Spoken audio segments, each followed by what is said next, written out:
सब्ज़ी मंडी में काम करना एक साइंस है और अगर आप इस साइंस को समझ लेते हैं, उस प्रोसीजर को समझ लेते हैं कि जिस तरह से वहाँ पे काम किया जाता है, तो यकीन करें कि आप 3 घंटे में 3000 क्या आप 1 घंटे में 3000 कमा सकते हैं। और ये बड़ा आसान तरीका है, सिर्फ़ वो सर्कल समझने की देर है, जब वो सारा प्रोसीजर आपको समझ आ जाए, तो ये इतना आसान काम है और इसमें इतना प्रॉफ़िट है कि आपकी सोच है। तो आज की वीडियो में हम आपको बताएँगे कि सब्ज़ी मंडी में किस तरह से आप काम करके तो कम से कम अगर 3 घंटे भी आप काम करते हैं और उसमें 3-4 हज़ार 5,000 रुपये आप कमा लेते हैं, तो बाकी सारा दिन आपके पास स्पेयर पड़ा है, जो मर्ज़ी आप कर सकते हैं। तो आज की वीडियो को पूरा देखिएगा, इसमें इंशाअल्लाह ताला आपको पूरा प्रोसीजर हम समझाते हैं, सब्ज़ी मंडी में किस तरह से आप काम करके तो अच्छा खासा प्रॉफ़िट जो है वो कमा सकते हैं।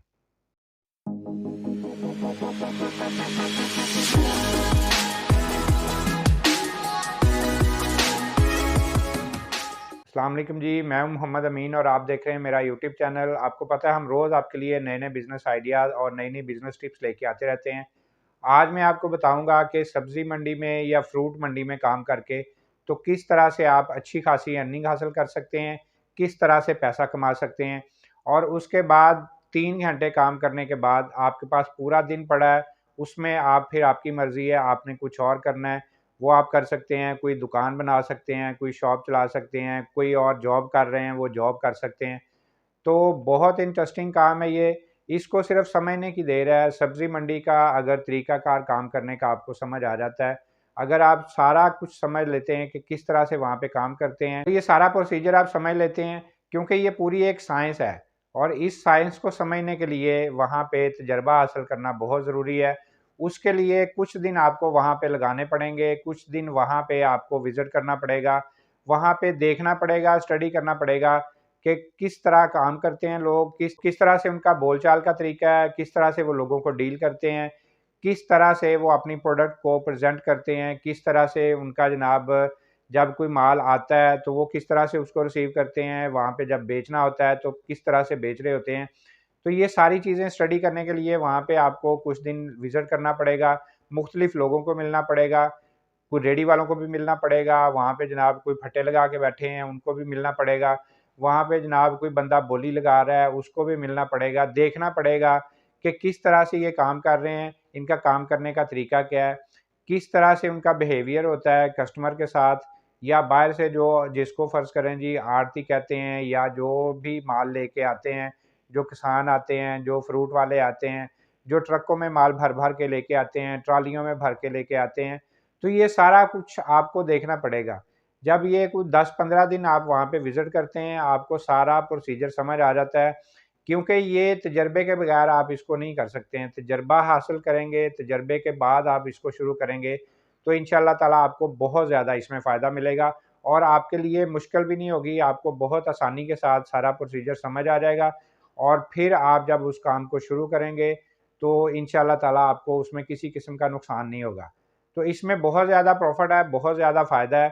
तो किस तरह से आपने शुरू करना है, 10-15 दिन जैसे मैंने बताया कि आपने वहाँ पे विज़िट करना है, विज़िट करने के बाद आपने डिसाइड कर लेना है कि जी अब आपने कौन-सी चीज़, कौन-सी आइटम जो है उससे शुरू करना है।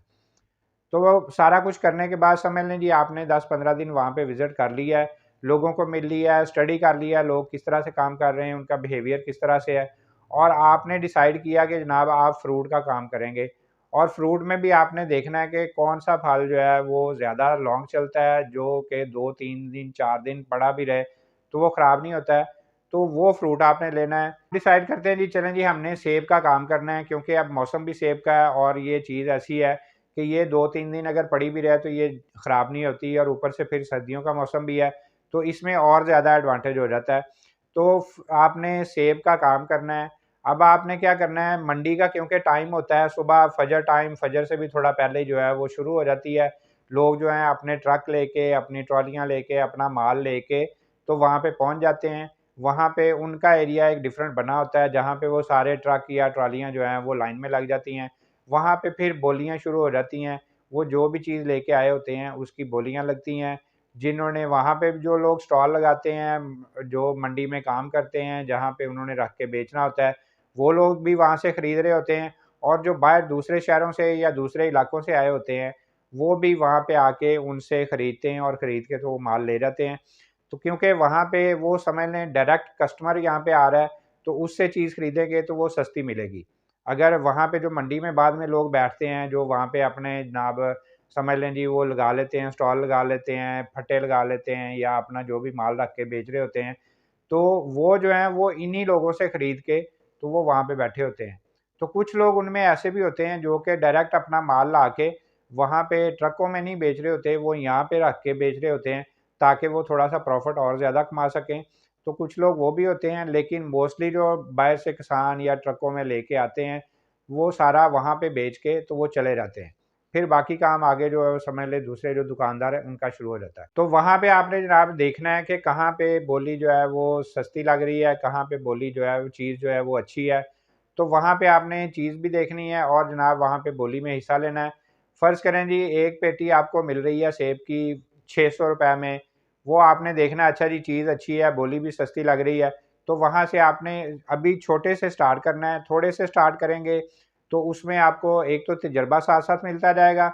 क्योंकि प्रैक्टिकली जो तजुर्बा है वो वैसे विज़िट करने में, देखने में, लोगों की बातें सुनने में वो चीज़ नहीं समझ आती है। जो जब बंदा प्रैक्टिकली उसको शुरू करता है तो वो समझ आती है। तो आपने छोटे से शुरू करना है, आपने फ़र्ज़ करें जी 15 पेटियाँ ले ली हैं, 15 पेटियाँ लेके तो वहाँ पे अब आपने स्पेस देखनी है। वो ज़ाहिर है जब आपने स्टडी किया तो वहाँ पे आपने देखा भी होगा कि लोग कहाँ पे रख के इसको बेचते हैं और कितना उनको पर डे जो है वो चार्ज कर देते हैं। क्योंकि मंडी में लोग जो हैं वो अड्डे के पैसे भी थोड़े-थोड़े लेते हैं, स्टॉल लगाने के पैसे भी लेते हैं। तो वो भी स्टडी में ही आता है कि वहाँ कौन-सी जगह अच्छी जो है वो आपको मिलेगी और कहाँ पे कितने पैसे आपको देने पड़ेंगे। क्योंकि जितनी आप स्पेस लेंगे उस हिसाब से ही आपको वहाँ पे डेली बेसिस पे पैसे भी देने पड़ेंगे।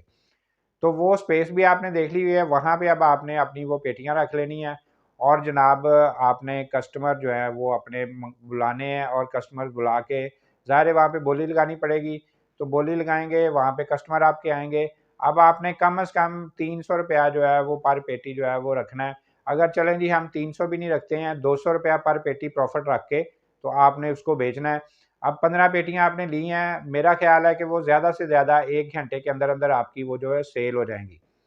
तो आपने ₹200 प्रॉफ़िट रखा है, ₹200 प्रॉफ़िट रख के 15 पेटियाँ आपने ली हैं, तो ₹3000 आपका जो है वो पक्का-पक्का प्रॉफ़िट उसमें से निकल आया। अब जनाब 2 घंटे आपको लगे हैं, 3 घंटे लगे हैं सुबह आने में और यहाँ पे रख के तो सेल करने में। तो अगर 3 घंटे आप लगाते हैं और 3 घंटे में आपने ₹3000 प्रॉफ़िट जो है वो कमा लिया है, तो अब मुझे बताइए कि 3 घंटे में 3000 कमा के तो कितना ति महीने का अगर हम करते हैं तो जनाब ये ₹90,000 बनता है। तकरीबन 1 लाख रुपया आपने 1 महीने का जो है ना वो कमाना शुरू कर दिया।